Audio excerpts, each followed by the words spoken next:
Assalamualaikum warahmatullahi wabarakatuh.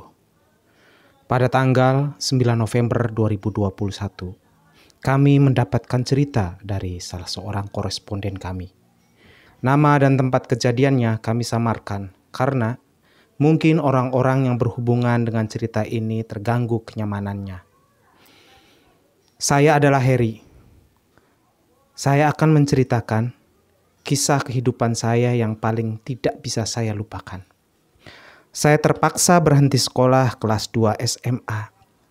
Saya berhenti sekolah karena melihat kondisi orang tua yang membutuhkan pemasukan untuk menutupi kebutuhan sehari-hari.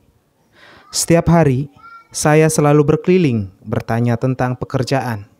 Suatu hari, teman satu tongkrongan saya, Setiawan, menawarkan untuk menemaninya pulang pergi ke Bandung. Keperluan Setiawan ke Bandung adalah untuk mendaftar kuliah di sebuah universitas swasta di Bandung. Setiawan adalah kakak kelas saya. Setiawan menawari saya upah Rp100.000. Saya dengan sigap menerimanya. Kami pergi naik motor bebek milik Setiawan. Kami berangkat besok harinya. Kami berangkat dari Cirebon pukul 7 pagi. Sesampainya di Bandung, kurang lebih pukul 1 siang.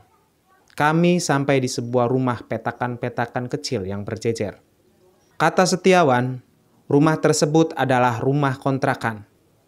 Setiawan menyewa salah satu petak dari petak-petakan tersebut. Suasana di daerah itu sangat sejuk. Di samping kontrakan Setiawan ada hutan pinus. Pukul 14.00 Setiawan pergi ke kampus di mana ia mendaftarkan kuliahnya. Saya oleh Setiawan diberikan uang Rp50.000 untuk makan siang dan sore. Warung makannya di samping kontrakan, kata Setiawan. Saya disuruh untuk tinggal di kontrakan Setiawan. Setiawan berpesan pada saya, mungkin dia kembali sore karena banyak yang harus dia urus. Setelah itu Setiawan berangkat. Saya kemudian mengunci pintu kontrakan. Saya berjalan keluar komplek kontrakan. Di samping kontrakan, banyak pohon pinus, sebagaimana yang Setiawan ceritakan ketika baru datang. Sejujurnya, saya baru melihat pohon pinus. Saya bergumam di dalam hati, pohon pinus ini mirip dengan pohon cemara. Saya melanjutkan masuk ke arah lebih dalam. Saya melihat sebuah gedung perkantoran. Saya kemudian berjalan menghampirinya. Saya iseng bertanya pada security yang berdiri di depan gedung. Permisi Pak, saya boleh nanya? Security itu kemudian menjawab dengan lembut. Silahkan Dek, apa yang mau kamu tanyakan? Saya bertanya pada security tersebut. Ada kerjaan tidak Pak di sini Pak? Security itu menjawab, oh nyari kerjaan ya. Tunggu ya, saya panggil Pak Wijoyo dulu.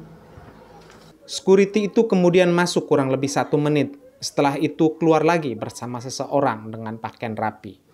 Orang tersebut mendekati saya dan berkata, Adek nyari kerjaan ya? Ikut saya aja. Kami sedang membutuhkan tenaga. Kalau adek berminat, nanti besok jam segini kesini lagi ya. Saya menjawab. Saya tidak bawa pakaian banyak Pak. Bagaimana kalau minggu depan? Bapak itu kemudian menjawab. Tenang. Pakaian dan semua kebutuhan sudah disediakan oleh manajemen Dek. Adek kalau mau besok kesini lagi ya. Saya kemudian menjawab. Iya Pak. Besok saya kesini lagi. Kemudian saya permisi pada orang yang saya sangka Pak Wijoyo sebagaimana penuturan security tersebut. Kemudian saya langsung ke kontrakan setelah melewati kumpulan pohon pinus. Saya sampai di kontrakan Setiawan pukul 18.30. Saya berbicara sendiri di dalam hati. Perasaan tadi itu sebentar banget, tetapi kenapa sekarang sudah pukul 18.30? Saya berpikir, mungkin waktu tak terasa karena saya sangat bahagia mendapatkan pekerjaan yang saya harap-harapkan. Beberapa menit kemudian, Setiawan datang. Saya langsung cerita pada Setiawan bahwa saya mendapatkan pekerjaan. Setiawan kemudian berkata pada saya, "Syukurlah kalau begitu.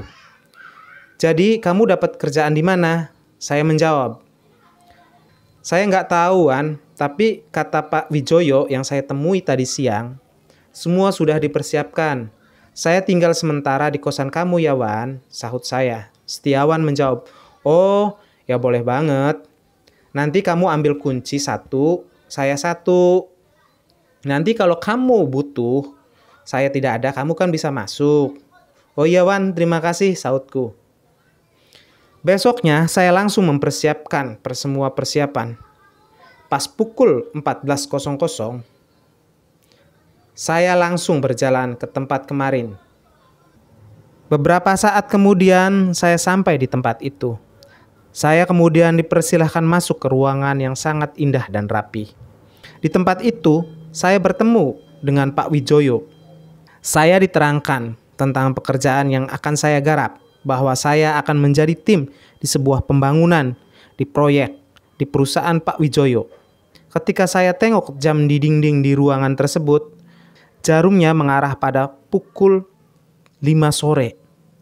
Pak Wijoyo kemudian berkata pada saya, "Sekarang sudah jam 5 sore, kamu pulang dulu. Ini uang untuk persiapan biaya kamu nanti bekerja." Pak Wijoyo memberikan saya sebuah amplop coklat yang lumayan tebal. Kemudian saya permisi meninggalkan gedung tersebut. Saya permisi pada Pak Wijoyo. Kemudian Pak Wijoyo mempersilahkannya. Saya kemudian melangkah keluar gedung dan menembus kerumunan pohon pinus di samping kontrakan Setiawan. Saya memasuki gerbang. Terlihat pintu kontrakan Setiawan sedikit membuka. Kemudian saya mengucapkan salam. Setelah itu kemudian Setiawan menjawab. Setiawan kemudian membuka pintu. Setelah pintu terbuka, saya melihat tatapan Setiawan yang sangat aneh. Terlihat Setiawan melihat saya dengan mata terbelalak. Saya kemudian bertanya, "Wan, kenapa kamu melihat saya seperti itu?" Setiawan kemudian bertanya, "Kamu kemana saja selama 6 bulan?" Saya bingung dengan apa yang dimaksud dengan Setiawan dengan 6 bulan. Saya kemudian bertanya, "6 bulan maksudnya apa, Wan? Saya kan cuma pergi tadi siang doang, Wan. Tadi Pak Wijoyo menyuruh saya pulang dulu, Wan." Kemudian Setiawan menjawab, "Kamu itu sudah hilang selama 6 bulan, Her." Setiawan berkata pada saya.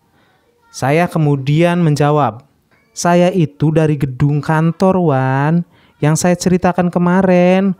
Posisinya ada di belakang pohon-pohon pinus itu, Wan."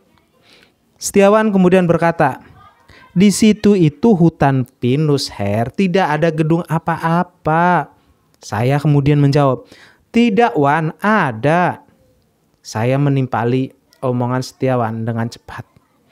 Setiawan kemudian berkata, "Oke, Her, mari kita cek. Di mana keberadaan gedung perkantoran yang kamu maksud itu, Her?" Setiawan kemudian mengambil lampu senter charger di dinding. Saya berjalan bersama Setiawan ke arah gedung yang saya maksud. Suasana di luar sudah sangat gelap. Saya kemudian menunjukkan arah gedung yang saya maksud. Setelah menembus rimbunan pohon pinus, gedung yang tadi siang dan kemarin siang saya lihat ternyata tidak ada. Yang ada hanya pepohonan pinus yang tinggi dan besar. Saya kemudian berkata, "Di sini gedung itu, Wan. Tapi sekarang kok tidak ada ya?" Setiawan kemudian mengajak saya kembali ke kontrakannya.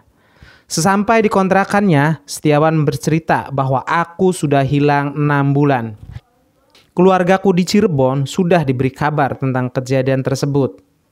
Aku kemudian diberikan uang oleh Setiawan sebesar 100.000 rupiah. Setiawan menyuruh saya untuk segera pulang, karena mungkin keluarga saya sudah menanti-nanti saya. Saya kemudian menunggu bis. Saya mendapatkan bis jam 8 malam. Ketika di dalam bis, saya merasakan ada yang mengganjal di kantong celana saya. Saya kemudian penasaran. Saya keluarkan benda yang ada di dalam kantong celana saya.